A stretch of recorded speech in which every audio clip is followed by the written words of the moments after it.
Bueno, pois unha das propostas que fai Fátima Báñez, financiar cos presupostos xerais as bonificacións á contratación que agora paga a Seguridade Social. Eu pregunto, comezo por Santiago Calvo, por Adrián de Os, están garantidas as nosas pensións? Vos que sodes economistas novos, cobraredes pensión, xa non digo eu, pero vos cobraredes pensión tal e como a coñecemos o día de mañá, Santiago? Eu creo que se cobro pensión o día de mañá vai depender máis de min que do propio Estado. Eu creo que a reforma que propón aquí Fátima Báñez, que as axudas a contratación vayan con cargo a presupostos e non con cargo a Seguridade Social, é quitar dunha caixa e poñer noutra, é dicir, sufragar a partir de impostos ou recortes en outros departamentos.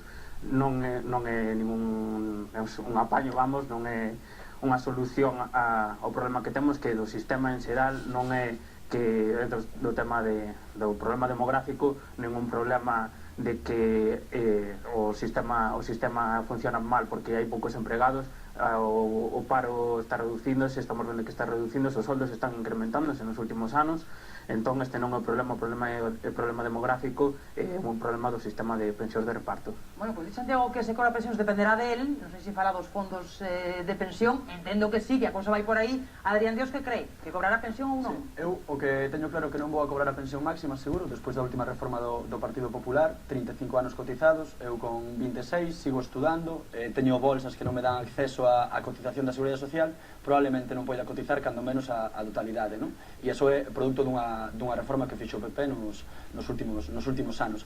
E eu non concordo co que acaba de comentar Santiago. O problema realmente non é un problema demográfico, porque se a productividade aumenta, aínda que haxa máis vellos que temos que sustentar, digamos que o sistema é sostible. A efectos prácticos, cal é o problema? Que fai que o sistema de pensións hoxe en día non sexa sostible? Que hai un elevado desemprego e que os salarios son moi baixos.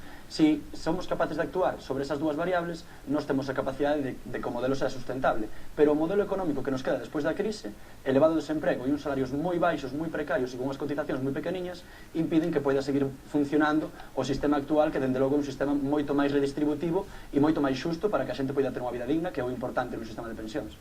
Santiago, cal é a mellor fórmula para asegurar o futuro dunhas pensións dignas? Eu creo que deberíamos camiñar cara a un sistema parecido que teñen a maior parte do resto dos países do mundo, da OCDE, en concreto, que é un sistema mixto de capitalización e de reparto. Garantizar... Explica. Un sistema de capitalización basicamente é que unha parte dos soldos dos traballadores adícase, en vez de estar gestionado polo Estado, adícase aos fondos de pensións. Entonces a xente pode acumular unha renda e ao final da súa vida laboral esa renda pode dispoñer libremente, non depende da arbitrariedade dos políticos. Como se cada traballador tivera a súa mochila onde vai un pouco acumulando os cartos da pensión que vai cobrar o día de mañá, algo así. Exactamente. Por exemplo, facendo cálculos, durante os últimos 110 anos as bolsas do mundo tiveron unha rentabilidade do 5,5%. Eso significaría que unha pensión dun traballador que cobrara o salario máis habitual, que de 15.000 euros, máis ou menos, aquí en España, tería unha pensión media de 29.000 euros anuais, tirando polo baixo. En cambio, ahora a pensión dun traballador que cobra 15.000 euros está en torno aos 15.000 euros tamén. Entón, pois garantizaría unhas pensións máis altas e garantizaría que se cobraran as pensións, sobre todo. A ver que pensa Adrián desa receita que propostí, ese sistema... Como idea e como modelo económico teórico ten sentido e é aplaudible o modelo macroeconómico e matemático que hai detrás, pero o mundo real dinos que non é así. A propia OCDE, da que acabas de falar, saca anualmente informes onde nos amosa que os modelos de capitalización que ti acabas de explicar supoñen unha rentabilidade do 1%. Por exemplo, esa é unha rentabilidade mínima. Implica que se ti compras bonos do Estado, por exemplo, ganarías máis cartos. E máis, nos últimos 5 anos, nos anos da crise, a rentabilidade media é negativa. É dicir, a xente que vai a este tipo de modelos perdeu cartos. Que pasa? Que a xente que ten moitos cartos pode aspirar a un modelo así, onde vai a ter unha rentabilidade moi elevada. Os baixos salarios van a ter un modelo onde perden cartos. Na actualidade, un 10% das pensións privadas no Estado español implican que esa xente perdeu cartos ao longo da súa vida. É dicir, se os tivera metidos no banco, tería ganado máis que metido nun fondo de pensións. Porque esa cifra que dabas de pasar dos 15.000 aos 29.000 e que parece que vamos a ter unha unha renda vai a ser maravillosa cando sea pensión, cando teñamos a pensión, son mentira, porque despois analizamos a realidade, a rentabilidade media no Estado español dunha pensión privada é do 1,5%, que é ridículo en termos de que vamos a ter unha pensión elevada, non? É unha cifra ridícula. A ver, agora seguimos, pero se Roy, Pablo, Cristina, queredes apuntar algo? Sí, eu quería unha cousa, a teoría de Diego, que de Santiago, perdón, non sei por que dixen Diego. Eu vexo no sistema de capitalización que el defende dous problemas básicos, polo menos a día de hoxe en España, que son a fiscalidade, é dicir, toda persoa que suscriba un plan de pensións está moi ben, porque ademais desgrava, etc., pero despois a hora de recuperar os cartos ten en España unha elevadísima fiscalidade que ronda o 30% ou mesmo o 40%. En segundo lugar, en parte, concordando con Adrián, o problema da insolidaridade social, é dicir, está moi ben para o que pode facerse un plan de pensións e aportar a chegar cartos de xeito constante, pero que pasa cos que non pode? Por exemplo, os que pasan moito tempo, os parados de larga duración, os que pasan moito tempo no desemprego. Eu poño un exemplo contestándote de Chile, que en Chile teñen un sistema de capitalización dende fai máis de 30 anos, e o 88% da xente que se acolleu ese sistema veuse favorecida fronte aos que non se acolleron a dito sistema de capitalización, e os máis favorecidos de un informe que foron justamente os traballadores menos cualificados e que cobran menos. Non é un problema para esas persoas, ademais tendo en conta que se vamos a un sistema mixto, esa xente que non ten recursos tería garantizado a súa pensión. Non sei cal é a fiscalidade en Chile de ese tipo de plans. Levamos todo o día falando de pensións, por la mañá no Congreso, por la tarde no Senado, primeira sesión de control ao goberno, comparecía Rajoy, debutaba o senador de Podemos Ramón Espinar fronte a Rajoy, porque Rajoy non fora ao Senado dende xuño, e entón daquela Espinar non tomara posesión da acta. Bueno, houbo tirapuxa entre eles a conta precisamente das pensións, falábase por un lado da creación de emprego, falaba o presidente do goberno, por outro lado de emprego precario o senador de Podemos. Vémolo. Aunque aumenten los puestos de trabajo en nuestro país, hay menos cotizaciones a la seguridad social. Es decir, que el empleo que se crea cotiza menos a la seguridad social. Y eso trae causa de la situación de precarización del empleo, y nos tememos que traiga como consecuencia una precarización también de las vidas de los pensionistas. En este año 2016 sí es un dato importante. Hasta el mes de septiembre el número de cotizantes a la seguridad social había aumentado en 405.000 y el número de pensionistas en 65.000. Si esto fuera al revés, como era antes, tendríamos un enorme problema. Por lo tanto, lo que hay que hacer es una política económica que genere empleo, porque las personas que trabajan son las que pagan con sus cotizaciones sociales las pensiones de los pensionistas. A ver, Roy, Cristina, para dar un primeiro titular, Roy. Está clave, na creación de empleo. Temos o problema que temos coas pensións, entre outras cousas, porque nos últimos anos, nos anos da crisis, perderonse 3,5 millóns de empregos, 3,5 millóns de cotizantes menos. Ese é un dos problemas. Tamén temos un problema demográfico, en que Adrián diga que non, porque é certo que a xente cada vez vive máis anos, e non é o mesmo jubilar aos 65 cunha esperanza de vida de 70 que cunha esperanza de vida de 80 ou de 85 anos. Evidentemente, agora unha persona que se xubila vive 15, 20 anos máis. De feito, unha das medidas do goberno precisamente vai encaminhada a combatir este problema demográfico, deixando que a xente poda traballar e compatibilizar con esa pensión para que siga cotizando. Con respecto á intervención do Senado, Ramón Espinar non sei de que falla, porque as estadísticas oficiais están aí, efectivamente. As cotizacións á Seguridade Social aumentaron o mes pasado, creo que incluso batimos o récord no mes de outubro con máis de 100.000 cotizantes novos, e o número de empregos tamén. O que pasa é que efectivamente hai un problema de salarios baixos, pero ese problema se irá compensando coa mellora da economía. É unha cousa que vai ligada a outra, o salario crecerá se a economía vai mellorando. Bueno, de media cobramos a pensión durante case 21 anos en España, en Europa menos, na Unión Europea está nos 19 anos e pico. É unha das esperanzas de vida máis altas a España. Tamén, a esperanza de vida é máis alta a nosa. Cristina Ares, como ves este asunto? Pois vou comezar co recinto, se mo permiten, a Santiago e a Roy, porque o envellecemento da poboación non é un problema. A causa dese envellecemento principal é certo que tamén coaxuva a crise de fertilidade. Afortunadamente vivimos máis, non? Queres dicir? Sí, pero estou de acordo, non quería decir outra cousa. Pero que cobras pensión durante máis anos. Pero o feito de que o definamos así está a fortalecer un determinado discurso ideolóxico frente a outros, e por tanto temos que centrarnos e diagnosticar ben o problema. Cada vez vivimos máis anos e vivimos en mellores condicións, entón tamén estamos en condicións de, se queremos traballar un pouco máis ou aportar a través da colaboración na familia ou na comunidade máis próxima ou conxunto da sociedade. Este non é un debate menor, é un debate moi importante non só en España, sino no conxunto da Unión Europea, en Europa en xeral, porque o noso modelo económico e social está baseado precisamente na protección ás persoas maiores. Non é un asunto únicamente económico, sino de modelo social. Protexer as persoas maiores é importante, non só porque merezan esa atención, sino porque asimismo equilibran a sociedade, en momentos de dificultades tamén axudan a outros membros da familia, etc. Entón, o que temos que ter claro é que queremos manter esta idea de equidade interxeneracional e un sistema social estable, sí ou non.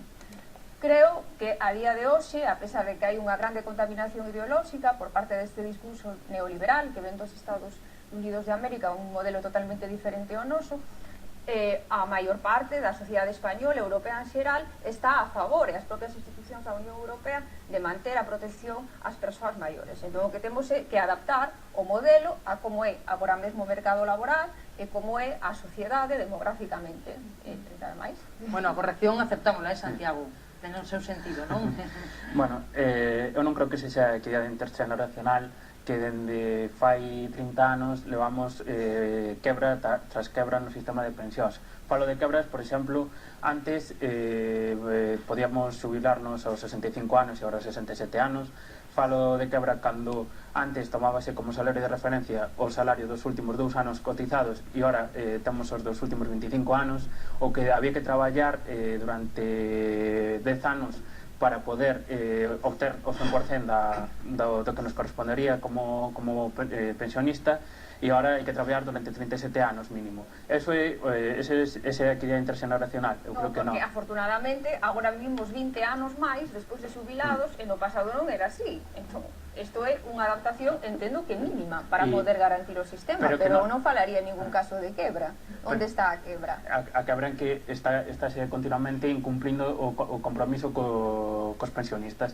E cando entro a traballar, entro con unhas condicións, cambia as reglas do xogo e cambia a metade do partido as reglas nas que eu me podo xubilar. O problema de base é que ti estás facendo un planteamento individual, pero este é un modelo colectivo de protección pública ás persoas de maioridade, na que todos sabemos que imos facer un esforzo que vai beneficiar sobre todo as persoas xubiladas maiores a día de hoxe, e que o que temos é que confiar no sistema, en que, na medida das posibilidades, tamén nos recibiremos o mesmo trato. Pero en ningún caso se nos está dicindo que nos estamos facendo unha aportación individual que exactamente vai a coincidir co que recibamos no futuro. Non, ese non é o noso modelo, nunca foi. Claro, que tamén aí a linguaxe é importante. Falar de quebra, unha quebra é que o teu fondo de pensións privado quebre e quedes con 0 euros. Eso é quebrar. Non podes decir que é unha quebra que modifiquemos o sistema de pensións. Esos son decisións políticas, que, por certo, toman quen defenden os teus modelos de pensións. É dicir, que nós teñamos que agora cotizar 35 anos e antes menos, non é porque o sistema fora a quebrar. Os números daban para manter o sistema como era. O que pase que o Partido Popular tiña unha intención de fomentar os fondos privados de pensións. Por qué? Porque son máis desiguais, pero os que máis teñen os benefician. Entón, tomamos decisións políticas. Pero non podemos decir que algo quebra porque se toma unha decisión política, porque os números non decían eso, decían outra cousa. Queda dito por aquí, Roy, Santiago, a ver, Pablo. Bueno, evidentemente eso non é así, porque si existe o Pacto de Toledo creado con Aznar, co Partido Popular no 2000 e polo Partido Popular, e se hoxe comezaron as comparecencias nesa comisión do Congreso dos Deputados é porque o goberno ten unha vontade firme de manter un sistema solidario, público, da seguridade social e das pensións para todos os cidadáns. Dito isto, eu quería preguntarle a Santiago si vai chegar con esos 20 millóns de ocupados que quere que se consigan a ministra Báñez unha suba de impostos ou algunha outra medida complementaria para garantir o sistema das pensións, digo, algunha outra medida que se che ocurra a ti. Bueno, básicamente, con 20 millóns de ocupados a corto prazo pode solucionar en parte o problema, pero en medio e longo prazo, estou falando xa dentro de 30 anos, vai haber un traballador por pensionista, 15 millóns de ocupados por 15 millóns de pensionistas, aí non vai chegar. Agora a proporción é máis ou menos de 2 traballadores por pensionista e vai acabar sendo a proporción, e eso vai dificultar moito. Porque outra das posibilidades que se barallan por parte de algún sindicato, mesmo do goberno, de outras forzas políticas, é baixar as pensións, que xa son bastante baixas no noso país, non? De feito, nun informe da OCDE indica que, con datos do Ministerio de Economía, indica que a taxa de sustitución, é dicir, a relación do último salario que temos coa pensión que cobramos é do 80% máis ou menos en España. Pois nas próximas décadas vai baixar ao 50%. Vai se reducir moito o poder adquisitivo dos pensionistas se seguimos co sistema actual. É que de feito esa ratio que apuntaba Santiago para o consunto de España en Galicia, esos temores que decías se dan en Galicia, hai prácticamente un perceptor de prestación para cada persona que traballe. Eso non hai que o aguante, eso evidentemente non hai Estado que o aguante.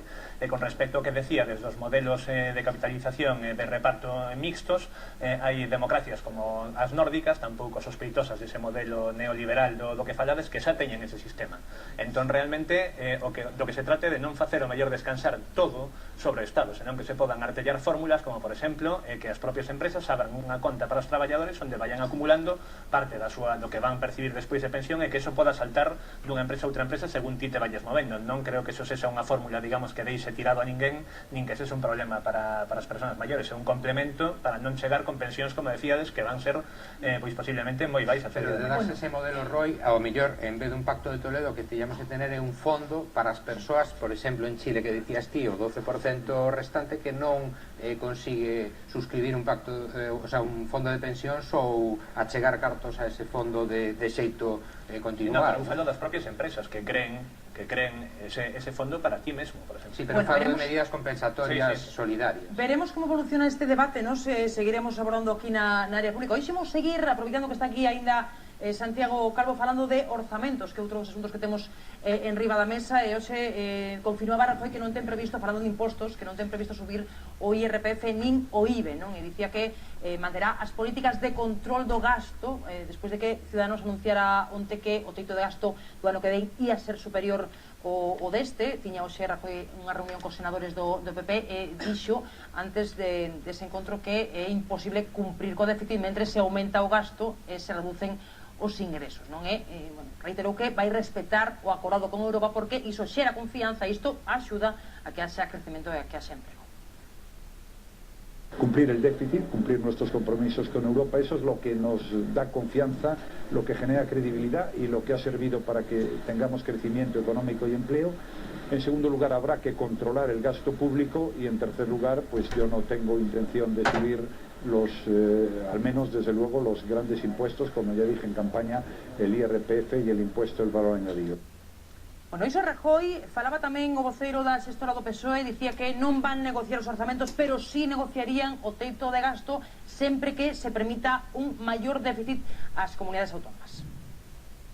El gobierno tendrá que alcanzar una mayoría para sacar adelante los presupuestos en la que no estará con un 99% el Partido Socialista. Montoro tiene que reflexionar, tiene que sentarse a la negociación y tiene que pensar que lo que estamos pidiendo desde el Partido Socialista es algo absolutamente de justicia, y es que esos 2.500 millones de euros vayan a las comunidades autónomas para financiar la educación pública, la sanidad pública, la dependencia o las políticas sociales. Sin ese compromiso es muy difícil que podamos sentarnos a la mesa para negociar sobre esa cuestión.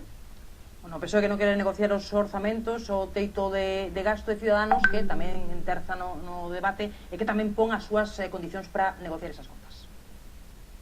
El problema que el señor Rajoy no quiere admitir después de que el Grupo Popular firmara nuestras condiciones es que existen formas de proveer de ingresos al erario que no son las habituales. Las manidas subidas del IRPF y el IVA que nosotros no vamos a consentir, eso sería casus belli, no se aprobarán los presupuestos con Ciudadanos si suben el IVA o el IRPF. Bueno, pois aí están as voces da xornada sobre os presupostos. Pablo, acción, o que nos agarda, Sí, sin dúbida intenso, pero é moi rápido, porque é unha carrera contra o reloxo. En decembro queren aprobar o teito de gasto, os objetivos de estabilidade e acto seguido xa os orzamentos. Importa sobre todo a negociación con Ciudadanos, que por certo está sendo un pouco estrana, non hai unha comisión nombrada, están negociando representantes de Ciudadanos cos ministros directamente, por mensaxes, mails, etc. Un pouco raro todo, sobre todo porque eu penso que chegarán ao final a un ten con ten, necesariamente. É compatible, é posible, se vai chegar a algo que permita ao goberno controlar as contas e ao tempo cumplir os obxectivos de déficit e a Ciudadanos satisfacer o seu electorado, cumplir o seu programa en definitiva. E importa moito menos, e xa remato, o que pase co Partido Socialista por varias cousas. Primeiro, porque non votaron a favor de investidura, que se abstiveron polos problemas que teñen internos, porque non se sabe se se fala do PSOE ou dos PSOEs que hai, e sobre todo porque o Partido Socialista está sometido a esa carta que ten baixo a manga o presidente Rajoy, que convocar as eleccións se non apoian as súas contas. A ver por aquí, Roy, Santiago, Cristina. A xogada non creo que sexa precisamente adiantar eleccións. Eu penso que os orzamentos os pode ter encaminados co Partido Nacionalista Vasco, con Nova Canarias. O que pasa que vai, evidentemente, de que ter contraprestación. O Partido Nacionalista Vasco xa habla desa infraestructura da Y vasca, esa se calcula nuns 800 millóns de euros o coste que vai ter. Efectivamente, todo non se pode facer, pero os presupuestos van vir marcados por as exigencias de Bruselas, non? Esa reducción do déficit, aínda que os grandes impuestos Rajoy di que non os vai subir si non pecha a porta, digamos, a subida de outro tipo de impuestos, non? O que pasa que aquí a clave pasa, evidentemente, non só por recortar, senón por aumentar os ingresos. Eso pasa pois para que sigan mellorando a economía, que se sigan crear postos de traballo e que a xente teña cartos se poda consumir, porque eso repercutirá na caixa común por ese incremento dos ingresos, e aí se pode, do gasto, do consumo, aí se pode obter unha fonte de ingresos para o Estado. Bueno, en todo caso, cumplir con Bruselas, sí. Eso sí que non nos libramos. De entrada, fíxame gracia, non? O de cumplir co déficit, cando o Partido Popular está sistemáticamente incumplindo o déficit pactado con Bruselas. É dicir, non cumpliron o déficit, non? Entón, por pouco, bueno, eso como cando perdes no último minuto con penalti injusto, perdiches, macho, hai que asumilo e non pasa nada. O mesmo ter un déficit un 1% menos do que máis marca Bruselas, que ter un déficit. Non é mesmo ter un 11, como tiñamos con Zapatero, que ten un 5. Zapatero reduciu máis o déficit. A ver, non fredes, a ver que remata Adrián, logo Santiago. Non tiven tempo casi nin de empezar. A cuestión é que incumple o déficit que está pactado, non? E eu concordo moito con Roy cando di que a cuestión está nos ingresos, non está tanto no gasto. Nese sentido, eu non creo que a recuperación económica sobre baixos salarios vaya a incrementar os ingresos. Eu que si creo é que é necesario modificar o sistema de impostos que existe hoxe en día no Estado. É dicir, IVA cultural, pois é regresivo, porque todo o mundo lle afecta por igual e aos que menos teñen lle afecta máis. Sin embargo, actuar sobre as exencións fiscais que existen no imposto de sociedades para as grandes fortunas e fan que unha panadería pague o 30%, pero unha gran empresa pague o 7%, aí sí que se pode actuar. E igual, pois, se unha gran empresa comeza a pagar o 30% igual que a panadería da esquina, pois podemos ter unha fonte de ingresos máis elevada e, polo tanto, podemos prover servicios públicos e facer sostible o sistema, tamén o de pensións. A ver, Santiago. Bueno, unha aclaración, o IVA cultural non está ao 21%, hai varios tipos segundo sexa libro, revistas. Non está no 4. Non está no 4, pero tampouco está no 21%, porque o cine non é todo cultura, van. Ese é outro debate interesante tamén, pero ese non toca. Ese deixámoslo por outro día, se cine todo cultura ou non. A mí faime gracia que se diga que aquí é cuestión de subir os ingresos a conta de que? Dos contribuintes, porque subir os ingresos non é tan doado. Eu creo que hai que mirar en que gasto o Estado. Gasta moitos cartos, é moi ineficiente, un dos estados máis ineficientes a hora de gastar, adica un cuarto do seu presuposto no seu propio mantemento, no mantemento das súas propias estruturas, hai moito onde recortar, e tamén, por exemplo, en subvencións ao sector privado, 200.000 millóns en subvencións, hai onde recortar en vez de cargar sempre o mesmo de sempre, porque recordamos que Rajoy e Montoro son mentirosos compulsivos cando falan de impostos, falan sempre de que non van subir os impostos e despois, cando pasan as eleccións, o sorpresa, somos sempre os mesmos os que pagamos a conta do Estado. A ver, dame un titular, Cristina, que teño que despedir casi a Santiago, que vou outra cousa. Sí, pero... además que vou ligar cos comentarios de antes de Adrián e Pablo. Afortunadamente en España o Partido Popular é defensor do Estado de Benestar, e o é máis con Mariano Rajoy, e ao mesmo xento que trata de garantir a continuidade do sistema de protección ás persoas maiores, tamén entendo que trata de manter uns certos niveis de gasto social xeral que, ademais, nun contexto de crise económica, pois van as familias e as persoas que están a pasar peor, pois que leve mellor esta situación. Desde logo vai ser casi necesario aumentar algún tributo, pero haberá que ver cales, non só por os colectivos aos que lles afectan, senón pois porque tampouco podemos deixar de estimular a economía. non hai incumplimento dos obxectivos de déficit como tal, o que hai un cambio na política orzamentaria da Unión Europea que camiña cara a unha maior flexibilidade. En todo caso, España participa nesa toma de decisións e non hai ninguna imposición de Bruselas. Entón, afortunadamente, as institucións da Unión Europea e a propia Alemanha xa teñen dado pasos na boa dirección para dar prioridade a ese crecemento que todavía é feble no noso contexto en comparación, por exemplo, cos Estados Unidos. Santiago, imos a despedir. Moitísimas gracias por acompañarnos hoxe para falar de pensións, para falar dos orzamentos, do déficit. Bueno, quedaronnos moitas cousas, pero xa retomaremos estes asuntos noutro programa. Grazas, de verdade, por estar hoxe connosco. E nos imos seguir comentando outra das imaxes do día, a da sinatura do pacto de goberno entre PNV e PSE para Euskadi. Rubricando ese acordo vimos